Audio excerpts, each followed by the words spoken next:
오늘 우리에게 주신 하나님의 말씀은 에베소서 4장 11절에서 16절 말씀입니다.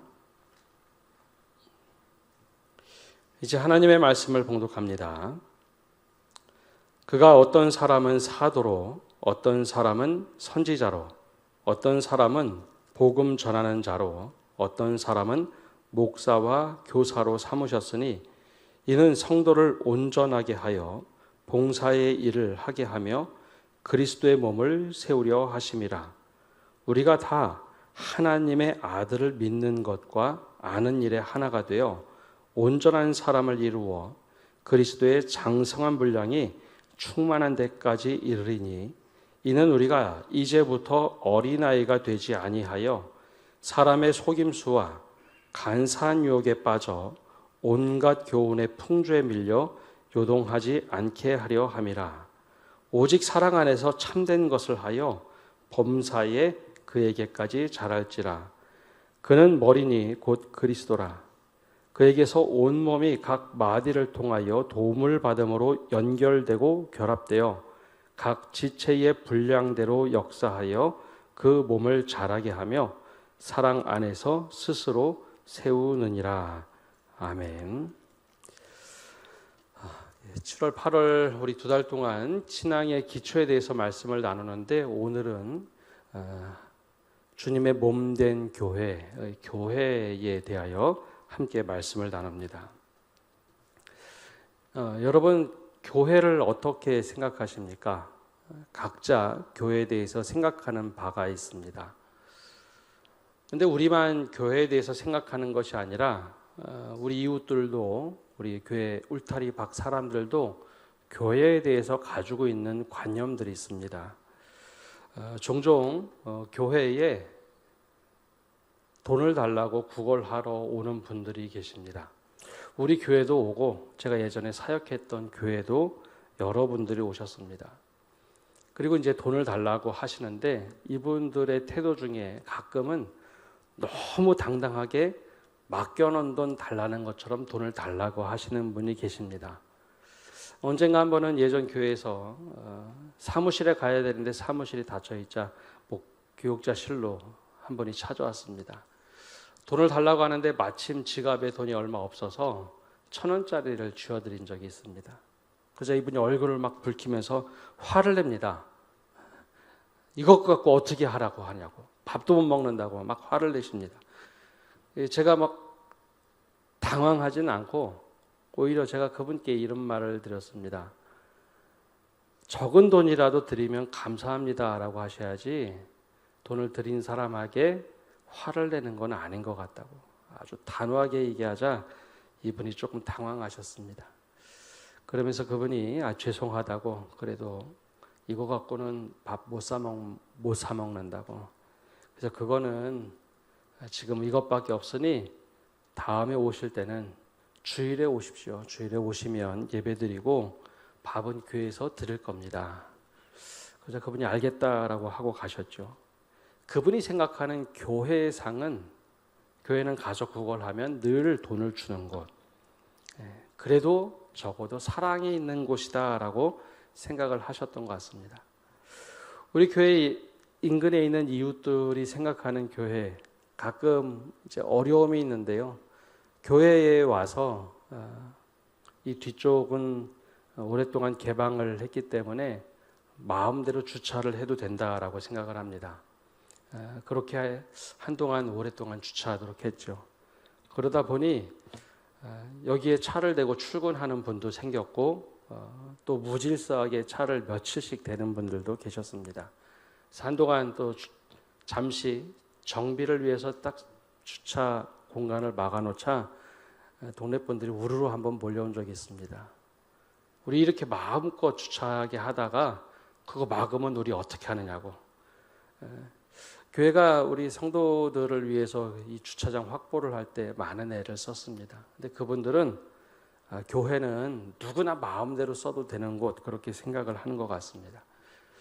교회에 대한 상들이 우리가 경험하는 것에 따라서 교회에 대한 이미지를 갖게 됩니다. 그렇다면 여러분들은 교회 그러면 어떤 곳으로 떠올려지십니까?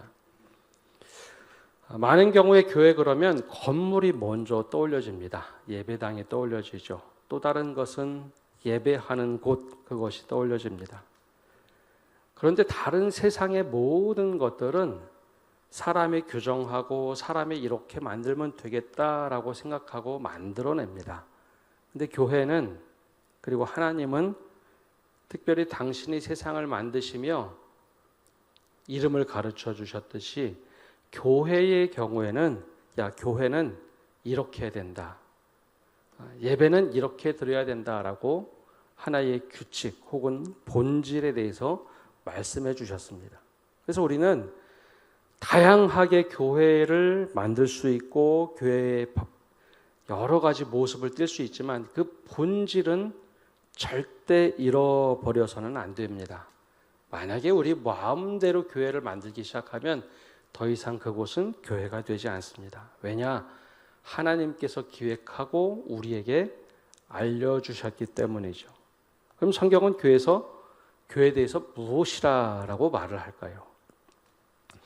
에베소서는 교회에 대해서 가장 잘 소개하고 알려주는 말씀입니다.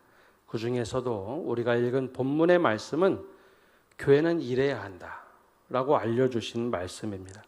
그러면 교회에 대해서 오늘 말씀은 뭐라고 말할까요? 오늘 12절 말씀이 교회에 대해서 가장 중요한 말씀입니다. 우리 12절 말씀 함께 읽어보겠습니다. 이는 성도를 온전하게 하여 봉사의 일을 하게 하며 그리스도의 몸을 세우려 하심이라. 아멘. 얼마 전에 대한성서공에서 우리말 성경을 새로 번역을 했습니다. 그 성경에는 이렇게 번역을 했습니다. 성도들을 잘 준비시켜서 섬기는 일을 하게 하시고 그리스도의 몸을 세우도록 하신 것입니다. 이게 바로 교회라고 하는 겁니다. 여러분, 교회는 한 사람을 존귀하게 여기며 예수 그리스도를 믿는 성도라고는 자존감을 세워주는 곳입니다. 그리고 당신에게 가치 있는 인생이라고, 그래서 예수님께서 핏값으로 당신의 생명을 사셨습니다 라고 이야기해 주는 곳입니다. 그래서 그것을 깨닫는 순간 내가 정말 가치 있는 인생이구나. 다른 사람을 섬기면서 그리스도의 몸, 즉 교회 공동체를 세워가도록 하는 것, 그게 바로 교회입니다. 그래서 여러분, 여기 계신 한 분 한 분이 원래 다 교회입니다. 그런 의미에서 우리 옆에 분을 한번 축복하면서 이야기해 볼까요? 우리 모두는 교회입니다. 한번 있을까요? 우리 모두는 다 교회로 부름을 받은 사람입니다. 하나님은 예수님을 이 땅에 보내시면서 그 사람이 뭐 잘 살건 못 살건, 가치 있건 가치 없건, 우리 모두를 존귀한 자로 부르시도록 하기 위해서 예수님의 생명값으로 우리를 사도록 하셨습니다. 그래서 그 일을 감당하기 위해서 누구는 목사로, 누구는 사도로, 누구는 교사로, 누구는 선지자로 부르시고 사람들을 그렇게 세워라, 공동체를 세워가라 라고 말씀하셨죠.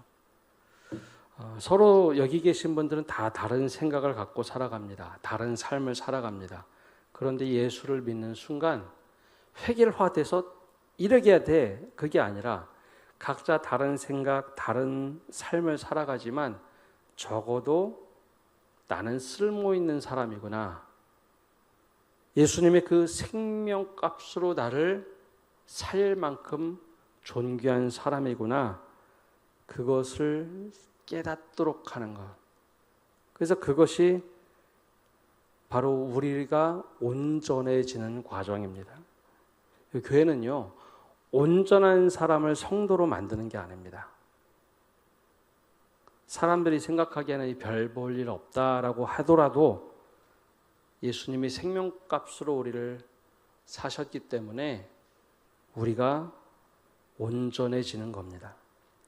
그래서 온전해진 사람들로 하여금 야, 그래도 우리가 할 수 있는 일이 있는데 다른 사람을 조금씩 섬기면서 살도록 모여서 사는 공동체가 바로 이 교회입니다.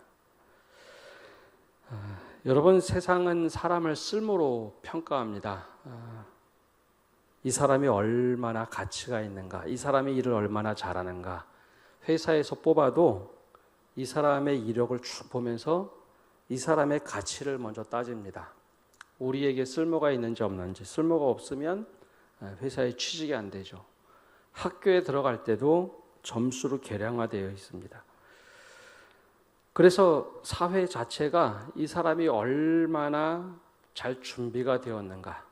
그래서 그것을 기준으로 삼아서 일을 시키고 돈을 줍니다.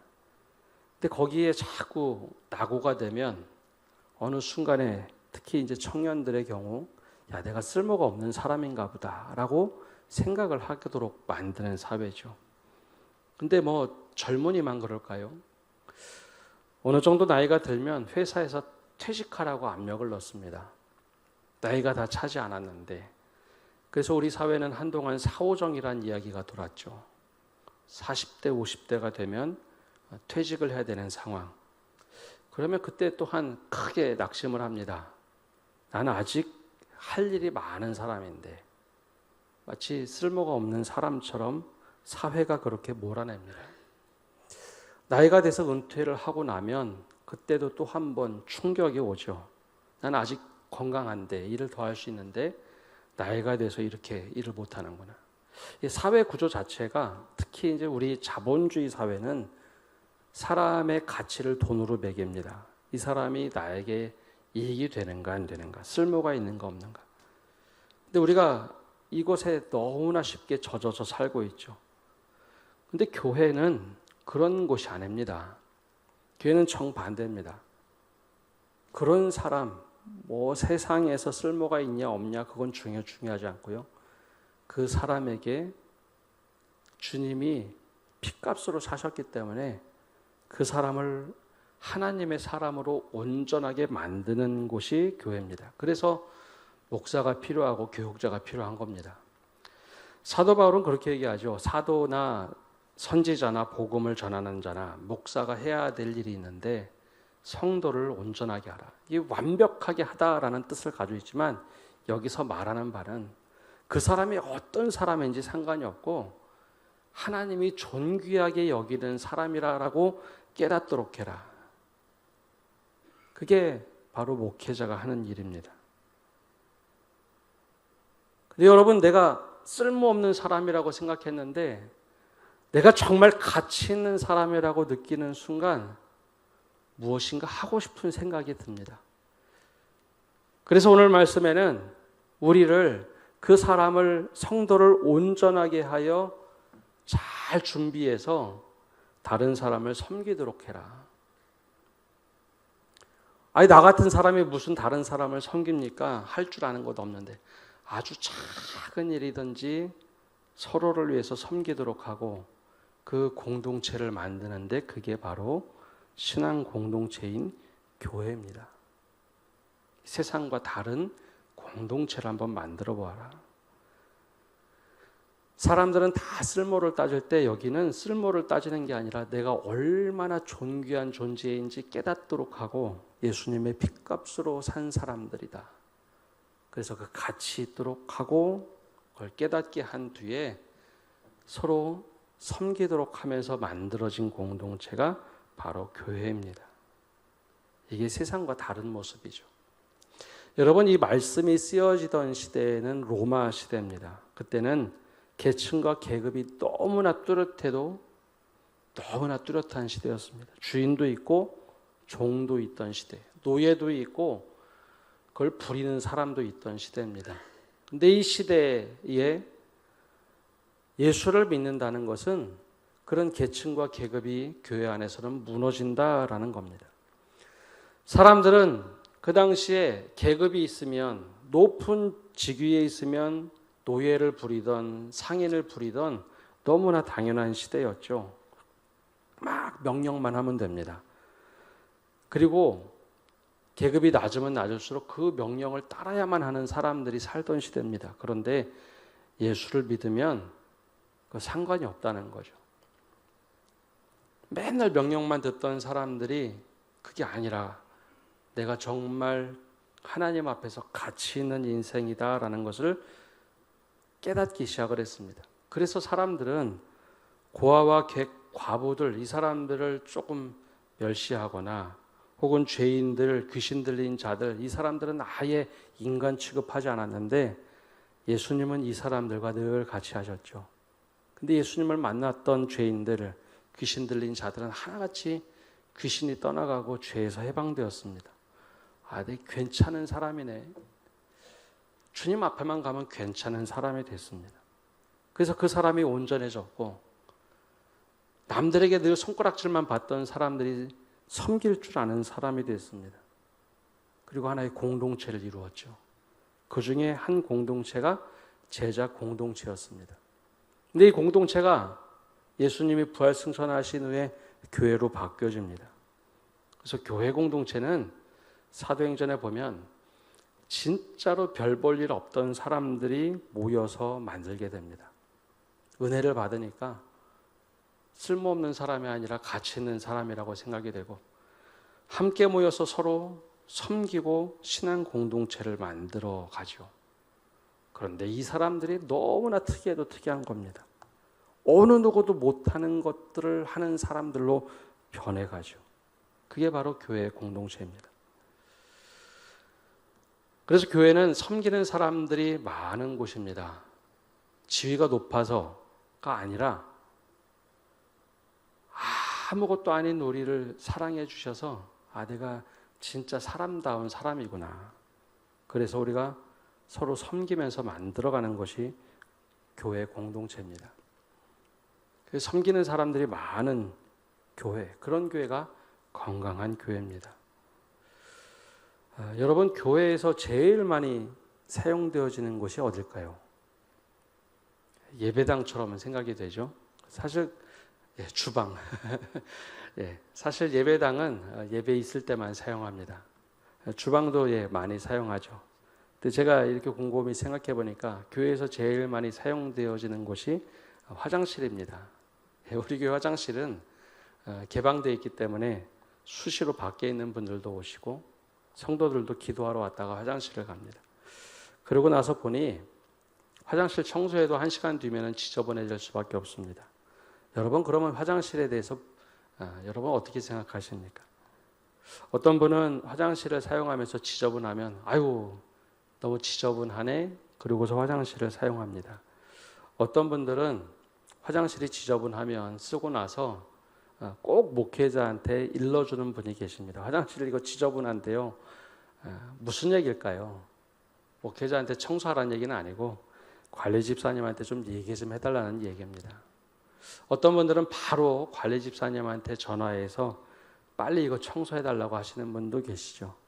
또 어떤 분들은 조용히 화장실이 지저분하면 아무도 모르게 청소도구가 어디 있는지 다 파악하기 때문에 와서 청소하시는 분들이 계십니다. 여러분, 어떤 교회가 가장 건강한 교회일까요? 교회는 섬기는 사람들이 많은 곳이 건강한 교회입니다. 그런 의미에서 보면 여러분, 우리 교회는 어떤 교회입니까? 은혜를 받고 많이 섬기는 교회입니까? 아니면 은혜를 소비하는 교회입니까? 하나님이 꿈꾸시는 교회는 받는 교회가 아니라 주는 교회고 편히 앉아있는 교회가 아니라 손과 발을 다른 사람에게 내밀어 일하는 교회가 주님이 꿈꾸시는 교회입니다. 그래서 교회는 초대교회부터 아주 독특했습니다. 부자나 계층이 높은 사람들이 가만히 뒷짐짓고 있는 교회가 아니라 다 와서 섬기는 교회였습니다.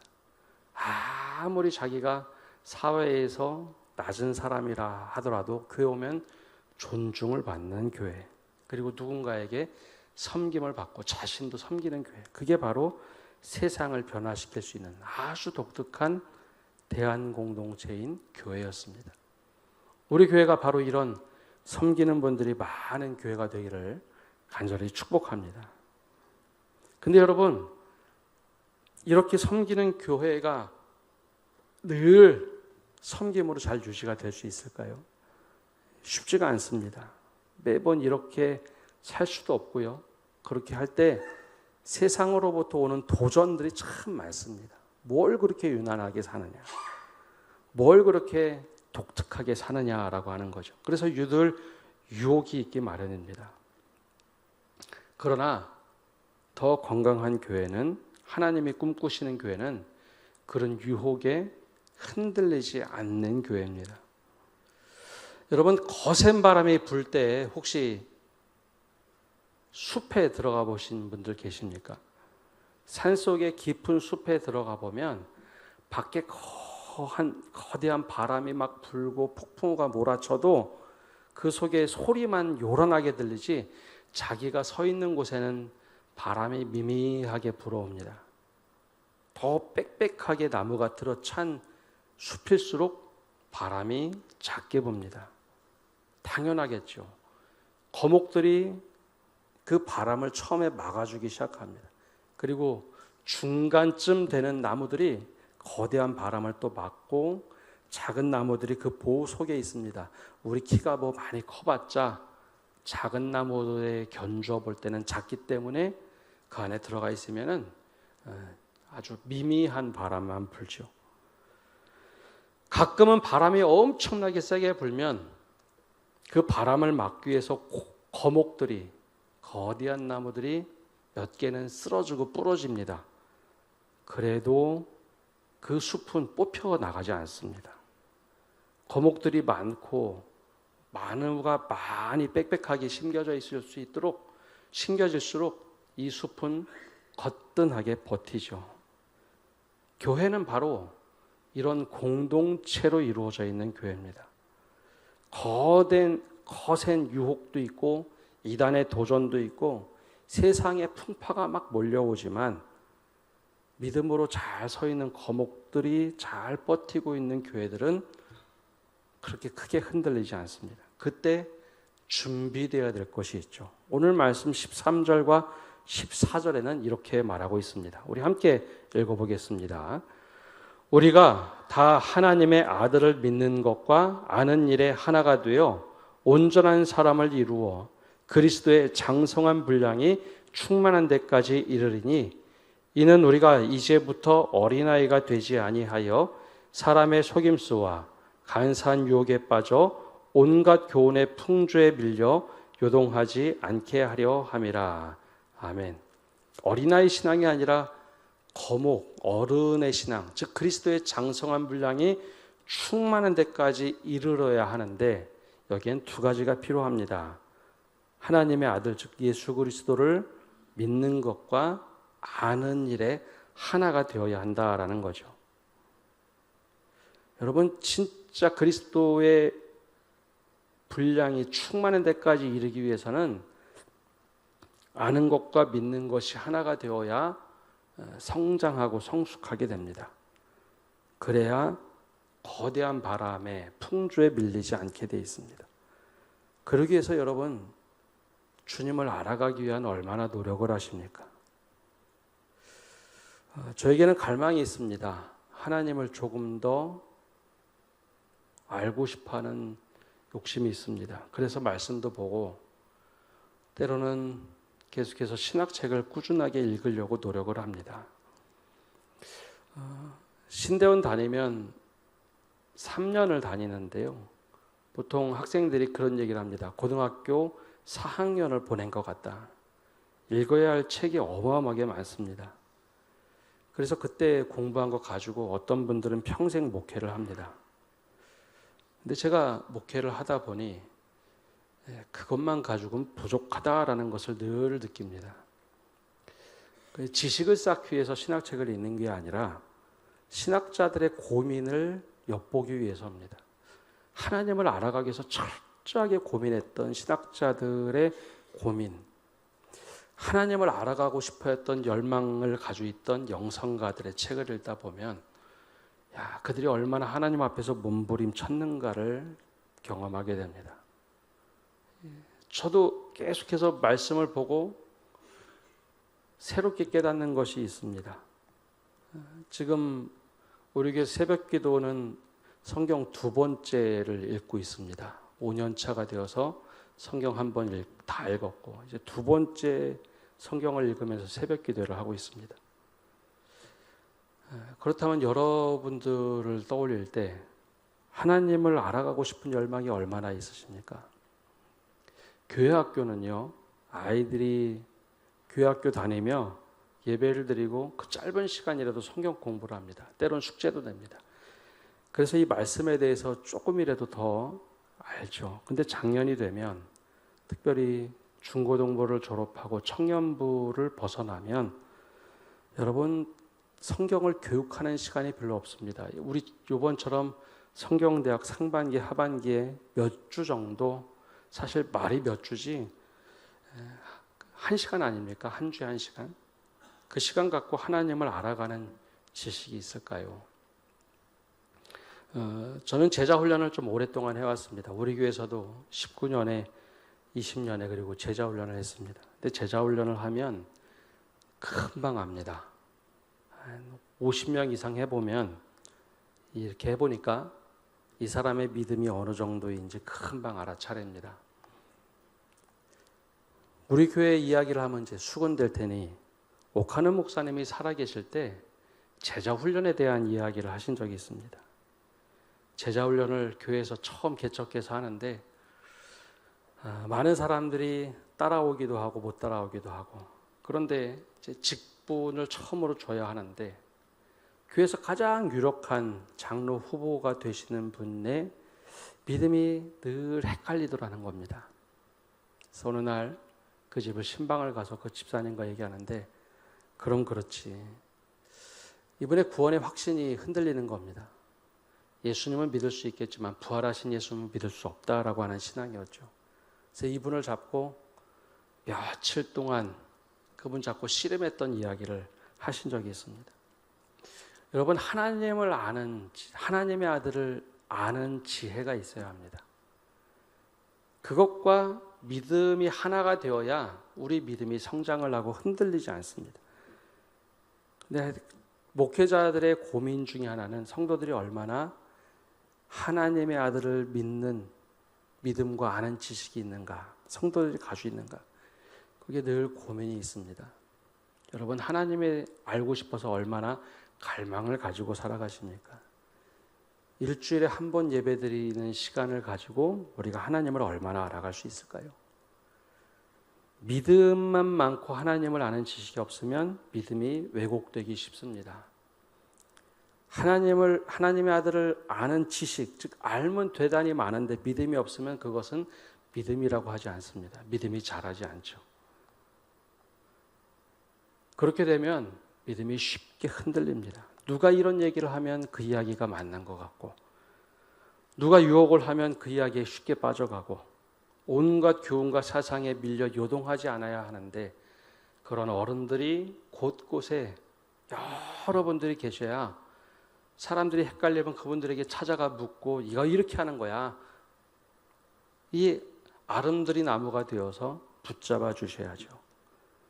그러면 그렇게 믿음의 거목들이 많은 교회면 교회일수록 믿음이 흔들리지 않습니다.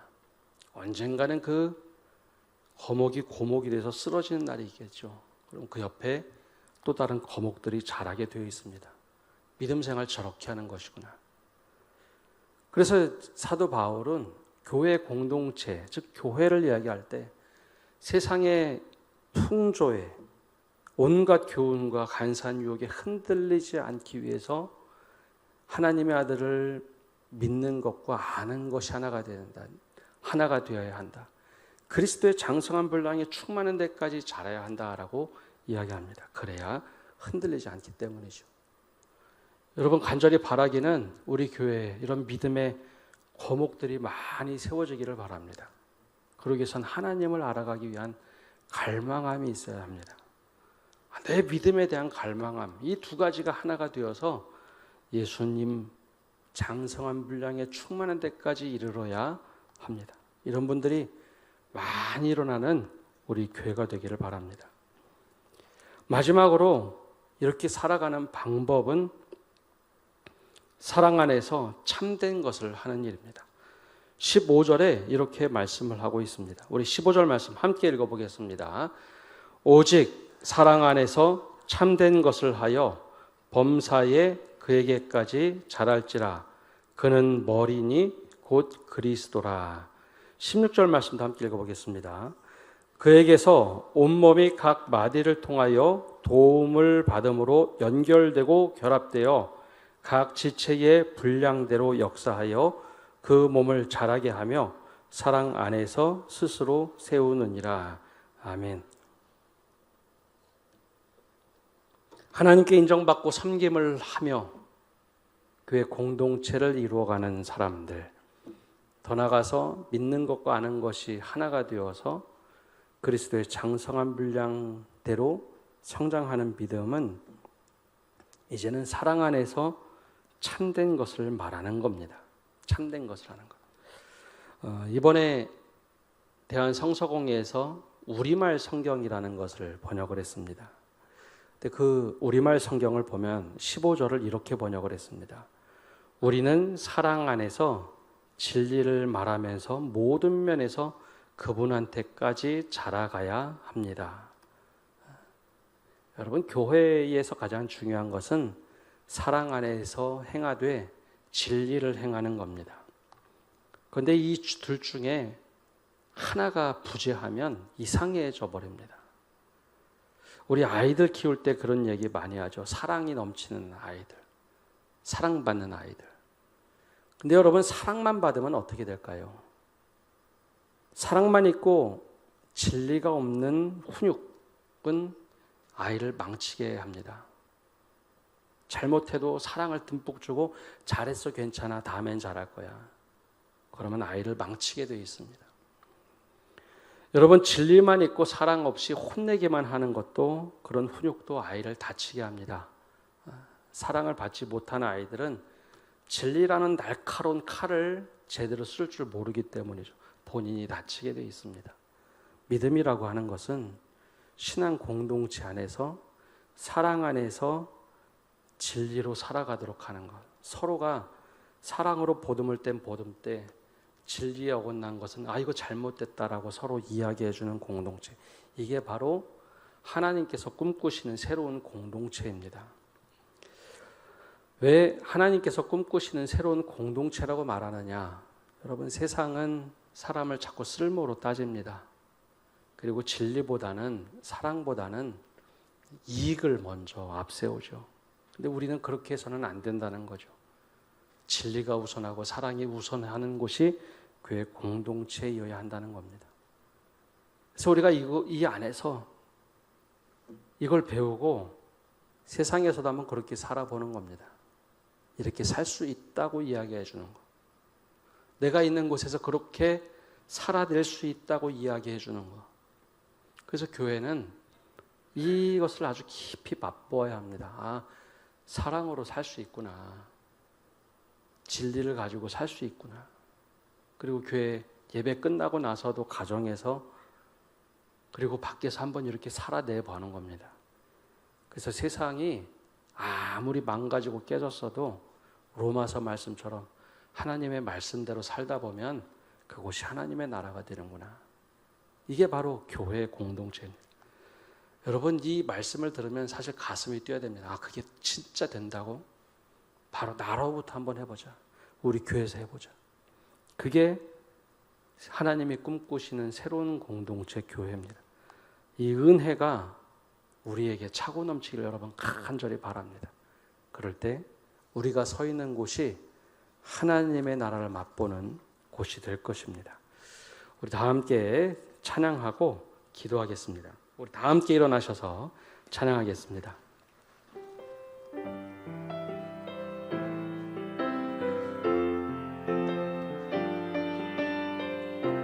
우리에게 소원이 있네. 우리에게 소원이 하나 있네. 주님 다시 오실 그날까지 우리 가슴에 새긴 주의 십자가 사랑 나의 교회를 사랑케 하네. 주의 교회를 향한 우리 마음, 희생과 포기와 가난과 고난, 하물며 죽음조차 우릴 막을 수 없네. 우리 교회는 이 땅에 임하, 교회를 교회 되게, 예배를 예배 되게 우릴 사용하소서. 진정한 부흥의 날 오늘 임하도록 우릴 사용하소서. 우리 합심해서 기도하며 나갑시다. 제일 먼저 기도하실 때에 주님, 우리가 주님이 인정하는 사람에 대해서 섬김을 통해 교회를 이루게 해달라고, 다른 무엇보다도 섬기는 사람이 되게 해달라고 간절한 마음으로 기도하며 나가겠습니다. 두 번째는 하나님의 아들을 믿는 것과 하는 일에 하나가 되어 그리스도의 장성한 분량에 충만한 데까지 이르라고 했는데, 다른 무엇보다도 하나님을 더 깊이 알아가게 해달라고 우리 기도합시다. 내가 신앙생활 평생을 했는데 하나님을 알아가기 위한 노력이 너무나 적고 아직도 여전히 모르는 것처럼 느껴질 때가 참 많이 있는데, 하나님을 더 깊이 알아가게 해주십시오.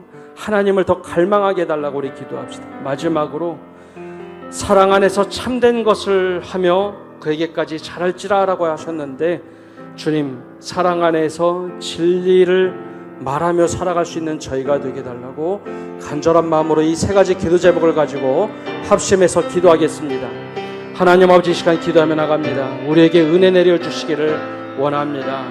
성도로 온전해지라고 말씀하셨는데, 이 쓸모없는 자를 성도로 불러주시고 온전하게 하여 섬길 줄 아는 사람이 되게 하셨는데, 하나님, 우리 교회가 바로 이 섬기는 분들이 많아지는 교회가 되게 하여 주시옵소서. 받기만 하고 아무것도 안 하고 하나님 누리기만 하고 무엇인가 시키기만 하는 그런 믿음의 사람이 아니라 더 섬길 수 있는 저희가 되게 하여 주옵소서. 주님이 이 땅에 오시면서 이 땅을 섬기러 오셨다고 하셨던 것처럼 우리가 섬기는 자가 될 수 있도록 은혜 내려 주시옵소서. 하나님, 믿음의 분량이 정말 그리스도의 장성한 분량으로 성장하기 위해서 아는 것과 믿는 것이 하나가 되어야 될 텐데 너무나 많이 모르고 그것을 믿음이라고 생각하고 우길 때가 있습니다. 주님, 온전한 믿음이 되도록 하나님을 알게 하여 주시고 그리스도를 알게 하여 주시고 말씀을 통해서 예배를 통해서 더 깊이 주님을 알아가게 하여 주시옵소서. 하나님, 더 나가서 사랑 안에서 진리로 살라고 했는데 진리만 꺼내들 때가 있습니다. 사랑만 이야기할 때가 있습니다. 이것이 어우러져서 믿음이 온전하게 자라는 저희가 되게 하여 주시옵소서. 흔들리지 않는 믿음, 그리고 누군가를 굳게 세워주시는 믿음, 붙잡아주는 믿음이 되게 하여 주시옵소서. 사랑의 주님, 우리가 평생 믿음 생활 해왔습니다. 그런데 여전히 주님의 은혜를 깊이 깨닫지 못하고 받기만 하는 그런 믿음의 사람으로 살아가려고 합니다.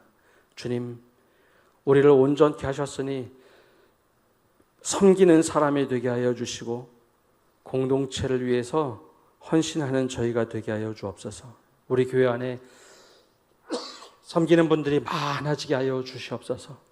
그래요, 더 믿음의 거목이 되는 분들이 많아지게 하여 주옵소서. 교회가 세차게 흔들릴 때, 우리의 믿음이 흔들릴 때 굳건하게 붙잡아주는 믿음의 거목들이 많아지게 하여 주옵소서. 이를 위해서 아는 것과 믿는 것이 하나가 되어야 할 텐데 아는 것이 너무나 없습니다. 하나님을 향한 알미 우리 안에서 깊어지게 하여 주옵소서. 하나님을 향한 갈망함이, 하나님을 향한 애절함이 더 깊어지게 하여 주시고 믿음과 함께 어우러져서 그리스도의 장성한 분량에 충만한 데까지 이르러서 누군가 흔들리면 잡아줄 수 있는 믿음, 누군가 어려워하면 끝까지 보듬어 줄 수 있는 그런 넉넉한 믿음을 우리에게 허락하여 주시옵소서. 그리고 사랑과 진리 안에서 이것이 함께 늘 이루어져서 누군가 힘들어하면 사랑으로 보듬어 줄 수 있는 저희, 그리고 누군가 잘못된 길로 갈 때 진리로 바르게 이야기해주고 바른 길로 갈 수 있도록 해주는 진리, 이것이 어우러져서 우리의 믿음을 견고하게 세워 주시옵소서. 주님, 이 은혜를 가지고 세상을 향하여 나갑니다. 주님이 우리 앞에 계셔서 바른 길을 보여주옵소서. 우리 곁에 계셔서 팔로 껴나 지켜주시고, 우리 뒤에 계셔서 못된 사람들의 흉계에서 보존해 주시고, 우리 아래 계셔서 떨어지면 받아주시고 덫에서 끄집어내어 주옵소서. 우리 안에 계셔서 슬퍼할 때 위로해 주시고, 우리 둘레 계셔서 남들이 덮칠 때 막아주시고, 우리 위에 계셔서 복 내려 주옵소서.